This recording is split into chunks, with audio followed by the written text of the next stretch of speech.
Bloomberg Audio Studios. Podcasts, radio, news. Snow-covered Alps, private jets, and coveted white badges. The world's elite will descend on Davos for the World Economic Forum. This week, hundreds of executives and world leaders have once again traveled to Davos, Switzerland, for the annual meeting of the World Economic Forum, the WEF. The true impact of this meeting stems from being united around the common mission of committed to improving the state of the world. That's WEF founder Klaus Schwab in his opening remarks on Tuesday. Historically, the gathering, which Schwab started in 1971, has been about dialogue and cooperation between businesses and governments. Billionaire attendees hear a lot about multilateralism and equity and inclusion. But this year, something or someone is scrambling the Davos agenda. Together, we're going to cut your taxes, end inflation, slash your prices, getting them back down, raise your wages, and bring thousands of factories back to the USA. The second Trump era is here, and the Davos set is adjusting. I think corporations are setting aside a lot of social questions that are not about the dollars and cents and the bottom line. Ted Mann covers money and influence for Bloomberg, and he says the approach many CEOs and presidents and prime ministers in Davos are taking is part of a larger trend. If you were a cynic about the rhetoric about climate change, for instance, or DEI coming out of this very cosseted set of rich people who are not going to be hurt by the worst things that happen, this would kind of reward that cynicism, I think, because it flipped on a dime, and they don't seem troubled by it. President Trump isn't making the trip to the World Economic Forum this year. He'll deliver a virtual address on Thursday. But fresh off Trump's inauguration, the wheels at Davos are already turning, and business elites are more poised to align with him than ever before. I'm David Gura, and this is The Big Take from Bloomberg News. Today on the show, I talked to Bloomberg reporter Ted Mann about how President Trump's return to the White House is playing out in Davos and what that tells us about the influence he has in palaces, C-suites, and boardrooms around the world.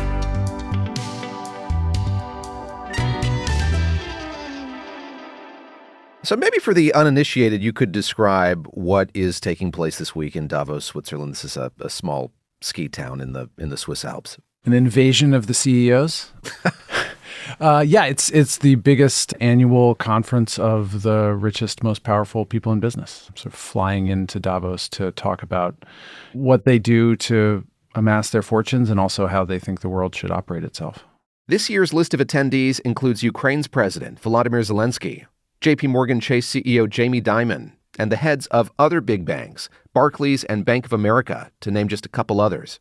Historically, it's been a lot of conversations about the ways in which they expect the leading governments to exercise power and the way they, essentially what business expects of democracies in some cases. And starting at the beginning of the Trump era, it was a lot of figuring out how to respond to this fairly unusual character who had taken power in the United States. During his first term in office, President Trump traveled to Davos twice. Ladies and gentlemen, please welcome the 45th President of the United States, Donald J. Trump, to the stage. And Ted says it was clear this was not friendly territory for the America First president.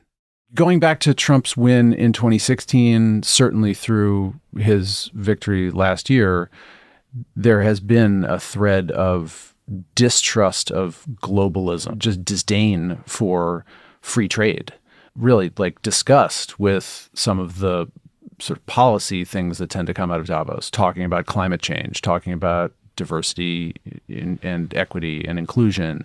And so the very cultural whipping boys that the Trump movement loves to beat up on really emanate from places like Davos. And the global financial structure that people like Steve Bannon and some of the thinkers behind the Trump movement have identified as the cause of misery for millions of Americans, like they're represented by Davos. That dissonance sometimes came to a head, like in 2020, when climate activist Greta Thunberg gave a speech just an hour after Trump. This is not a time for pessimism. This is a time for optimism. You say children shouldn't worry. You say, just leave this to us. We will fix this. We promise we won't let you down. Don't be so pessimistic. And then, nothing. Silence.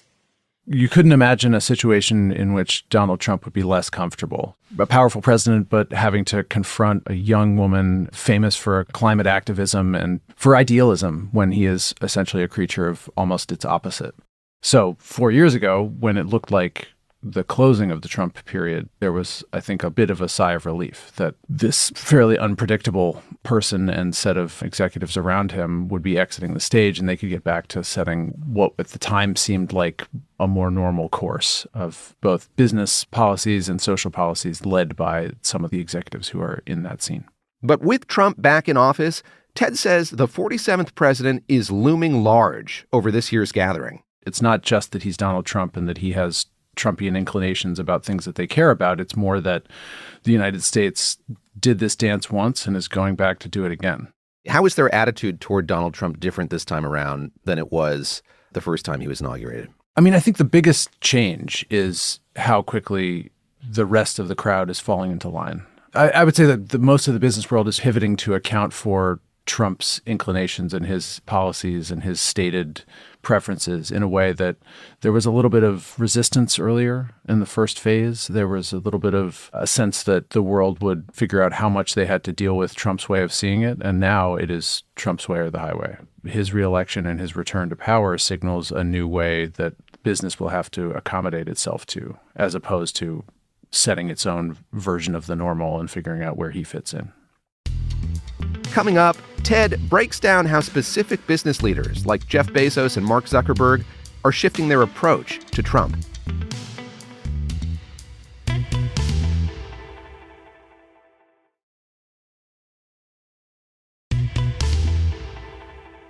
Since Donald Trump was elected again, a parade of some of the world's richest and most powerful men, including Elon Musk, Jeff Bezos, and Mark Zuckerberg, have showered the president with praise. None of them made the pilgrimage to Davos this week, but they were front and center at Trump's inauguration. Was one of the who's who of the world's wealthiest people and tech elite surrounding President Donald Trump as he took the oath of office, all gathering a combined net worth exceeding $1.3 trillion for the occasion, all sprinkled in among Trump's own family. I assume you've been thinking about this as I have been, but what's changed? What accounts for kind of the change in tack that we've seen from these executives who, during the first term and after, really wanted to have some distance, some remove from Donald Trump? Well, it's a really good question. And I think probably the answer is slightly different depending on which of those executives we're talking about. People like Jeff Bezos, they've experienced the risk of being on the wrong side of Donald Trump. Donald Trump was president and he went after Bezos's newspaper and he went after Bezos's Amazon empire and he went after their Pentagon contracts and he criticized their work with the post office. The Bezos who right now is cozying up to Trump and going to his Florida club and having dinner and sitting on the dais at his inauguration is a guy who has been on the wrong side of this power and seemingly does not want to be again. I think you could say the same with Mark Zuckerberg, where there has been, over the majority of this past decade, this growing antipathy to big tech, such as Facebook represents, on the right. The cliche is there's no fighting City Hall. Well, there's no fighting the White House. And that seems to be the posture that they've decided to adopt. And what's different this time is there's no prettying it up. They're not being coy about it.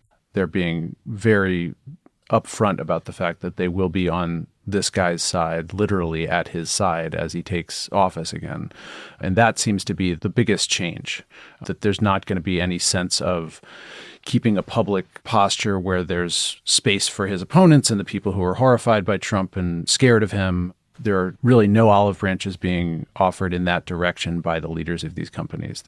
At points of societal and political upheaval, you kind of see executives look right and look left, see how their counterparts are reacting. And I wonder how much of that is at play here, that you have executives who are noticing the way that, say, Jeff Bezos is comporting himself or Mark Zuckerberg and taking cues from that. Are we seeing that on display in Davos, but more broadly in boardrooms and in corporations around the world? The answer seems to be yes. And certainly if you talk to the people who work for those executives, they're taking cues from the way others are playing it. Look at the way the Department of Governmental Efficiency, which is not a department, but this DOGE thing, it's popping up in the earnings calls. People are asking what this is. People are looking around saying, what do we have to acknowledge this thing? Or do we have to talk about what we could get from it, how we could be hurt by it? And yeah, I think they're watching what their peers are doing. And that goes from the sort of government affairs level all the way up to the executive offices. And certainly in the weird interregnum period where you had these pilgrimages down to Mar-a-Lago, where one CEO after another, or sometimes two at a time, would go and have lunch or have dinner with him. Yeah, it did seem to be that everyone realized this is a trip we have to make. This is a tribute we have to pay. If my fellow tech billionaire is doing it, I should probably do it too. If I don't do it, will my investors wonder why I didn't if we suddenly get hit by some executive action in February? So I think, yeah, they learn from each other's example. There are so many executives who are talking about the promise of there being less regulation. They're optimistic that the economy is really going to take off. Are there any dangers on the horizon, gray clouds that these folks see, or are they kind of totally swept up in this optimism about the second term right now? The obvious answer is tariffs, I think. Trump has been playing it a little bit differently than he said he would on day one, but it's clearly something that is still a possibility, and that would be unbelievably disruptive to individual companies, to the nations affected, to the flows of trade. And it's a bit of a cliche in American politics, but I think a lot of Trump supporters really believe he's going to do what he says he's going to do, except for one thing that they hope he doesn't. And the biggest example of that is this tariff pledge that he's made, where he has tons of support from America's business leaders, but in private, most of them are really hoping that that does not turn out to be what he delivers. This year, Davos coincides with President Trump's inauguration, his first week back on the job. He's not going to go there in person, but he's going to do this virtual address. What are we likely to hear from him? What are folks who are going to, I guess, gather in the Congress Center and watch this piped in from Washington? What are they going to be listening for? I mean, the safest answer to that question is to not try to predict exactly what he'll say, and like tariffs are a perfect example, right? Like day one, we're going to do all this stuff, and then they didn't do it on day one. But certainly Trump will be talking about American interests and will be repeating some of what he said in the inaugural speech. This notion that Americans have been taken advantage of. It's the consistent theme throughout his public career that we are not getting as much back from the world as we are giving. And I think it's safe to assume that that theme will be expressed throughout. We've gotten a raw deal, and we are here to reset the terms of exchange on whatever particular topic he settles on, whether that's tariffs, whether that's the notion of combating climate change, whether it's mentioning NATO and national security. That is the Trump message. The Trump message is that we've been getting screwed out of something and he's here to fix it. So I think that is, generally speaking, the theme that everyone should expect. Ted, thank you very much. Thanks for having me. This is The Big Take from Bloomberg News. I'm David Gura. For more on how the Davos elite are preparing for another Trump presidency, check out this week's Trumponomics. Bloomberg's Stephanie Flanders convened a panel in Davos to discuss how leaders gathering for the World Economic Forum's annual meeting are realigning their priorities and business plans to better fit the new president's agenda. This episode was produced by Jessica Beck. It was edited by Aaron Edwards and Brian Chapata. It was fact-checked by Adriana Tapia and mixed and sound designed by Alex Segura. Our senior producer is Naomi Shavin, and our senior editor is Elizabeth Ponso. Nicole Beamster-Bohr is our executive producer, and Sage Bauman is Bloomberg's head of podcasts. If you like this episode, make sure to subscribe and review The Big Take wherever you listen to podcasts. It helps people find the show. Thanks for listening. We'll be back tomorrow.